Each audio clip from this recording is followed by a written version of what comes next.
안녕하세요. IT를 읽어주는 남자 아잉남입니다. 오늘은 게임사 주가 폭락하는 이유 라는 주제로 기사들을 스크랩해서 관련 내용들을 읽어드리도록 하겠습니다. 일단 시들해진 P2E 열풍 본질에 집중해야 라는 기사가 하나 있고요. 한국은 이상한 나라, 한국이 만들었는데 한국에는 접근 금지 라는 기사를 가지고 왔습니다. 다음으로 P2E 국내 허용 황급성 규제 삭제, 비현실적, 게임법 난타 라는 기사를 가지고 왔는데요.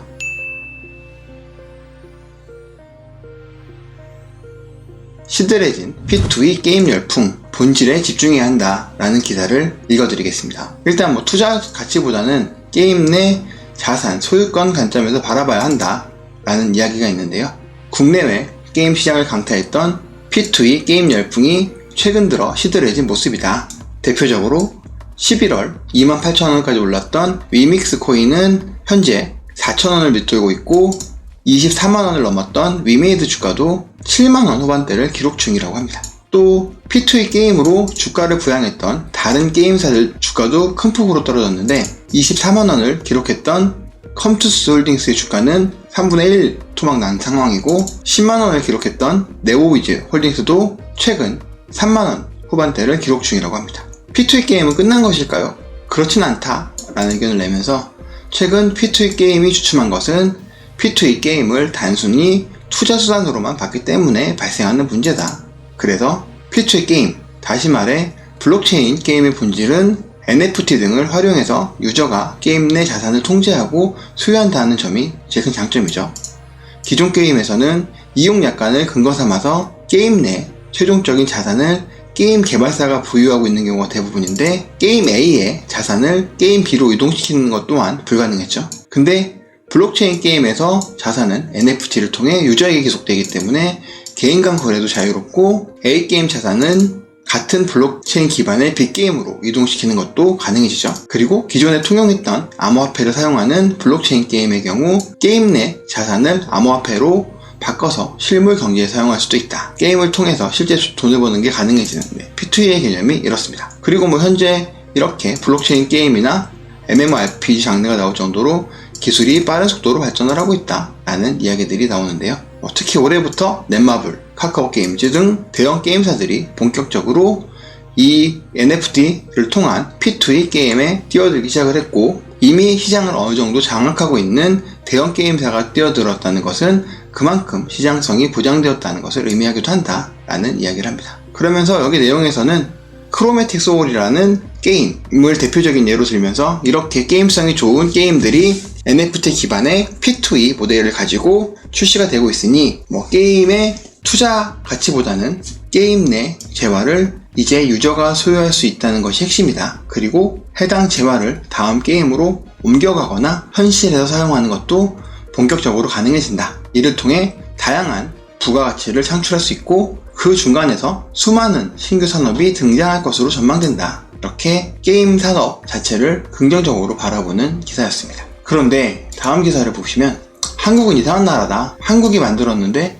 한국인은 접근 금지다 라는 기사가 있습니다. 네오위즈는 28일 오전 11시에 신작 P2E 게임 클립토 골프 임팩트를 출시했지만 한국은 서비스 대상에서 제외됐다. 넷마블, 위메이드, 컴투스 등 국내 대형 게임사들이 잇따라 신작을 내놓고 있는 가운데 정작 한국인들은 해당 게임을 이용할 수조차 없어 불만의 소리가 나오고 있다. 바로 최근 게임 업계에서 경쟁적으로 선보이고 있는 P2E 게임이다. 네오위즈는 28일 오전 11시부터 P2E 게임을 출시했지만 한국은 서비스 대상에서 제외됐고 네오위즈의 첫 P2E 게임이지만 한국인은 사용할 수 없게 됐다. 컴투스 홀딩스에서 27일날 신작 크로매틱 소울을 블록체인 플랫폼에 탑재해서 출시했지만 한국은 서비스 국가에서 빠졌다 라는 이야기도 있습니다. 또 넷마블도 지난 3월 P2E 게임 A3라는 글로벌 버전을 공개했다고 합니다. 이는 게임산업진흥에 따른 법률은 게임 내 재화를 환전하는 것 자체를 금지하고 있다.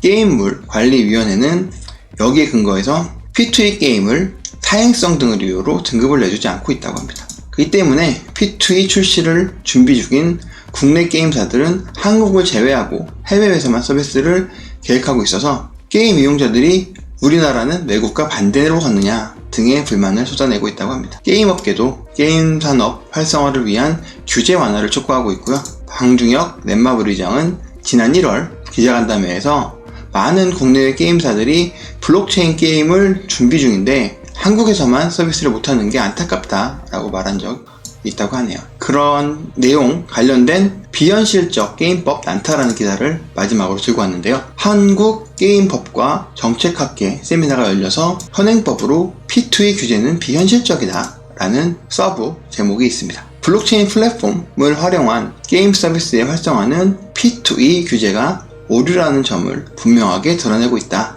가상세계에서 온보드되는 무한하고도 다양한 게임 서비스를 현재 법제도로 평가하고 규제하는 것도 비현실적이다. 메타버스를 비롯해서 가상세계의 플랫폼 경제환경은 선도할 P2E 게임의 국내 허용을 위해서 가상자산 거래 전반을 규제하고 있는 게임 산업령을 개정해야 한다는 목소리가 나왔다고 하고요. 정혜상 단국대학교 교수님은 현행 법 정책은 플랫폼 경제 사업이 불가능한 환경이라며 P2E 서비스와 관련한 법제도 개선은 ICO 허용 등 블록체인 산업 관련 법 정책의 전반적인 혁신이 절실한 상황이지만 무엇보다도 게임 산업 법령을 개정하는 것이 가장 시급하다. 국내에서도 P2E 게임을 허용해야 한다는 취지라고 합니다.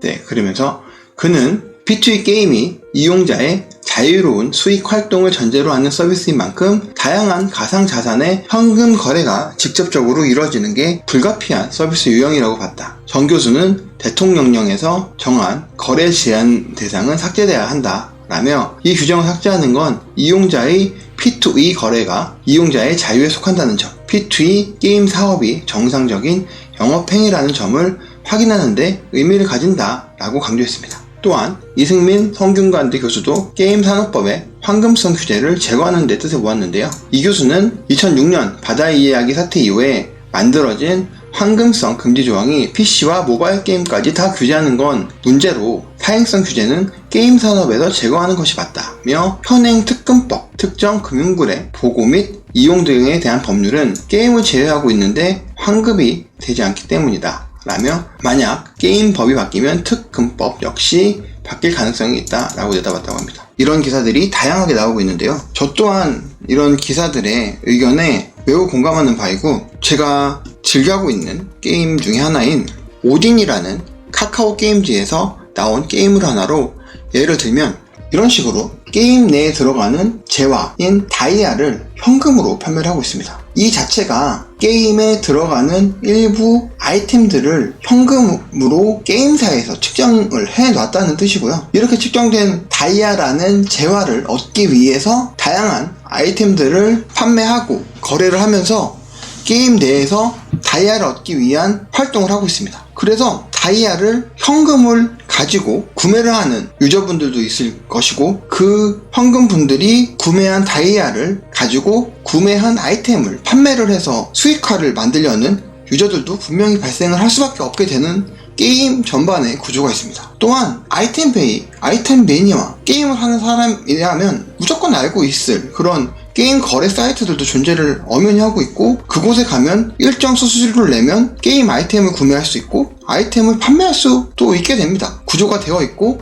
게임이라는 것 자체가 이렇게 어느 정도의 재화 현금의 가치를 부여한 그런 게임사 안에서 이미 돌아가고 있는 것들을 법 제도로만 묶어서 황금성이라는 단어를 사용을 해서 틀어막는 것은 일단 틀어막히지도 않을 뿐더러 그러한 제도로 틀에 막는 것 자체가 무의미하고 그로 인해서 한국 게임사의 발전이 제약이 되는 것은 되게 올바르지 않은 방향이라고 생각을 하면서 이번 편을 정리를 해보도록 하겠습니다. 앞으로도 IT 관련된 시장 동향과 전망을 기사들로 추려서 이해하기 쉽게 읽어드리도록 하겠습니다. 그럼 다음 컨텐츠에서 뵙겠습니다. 감사합니다.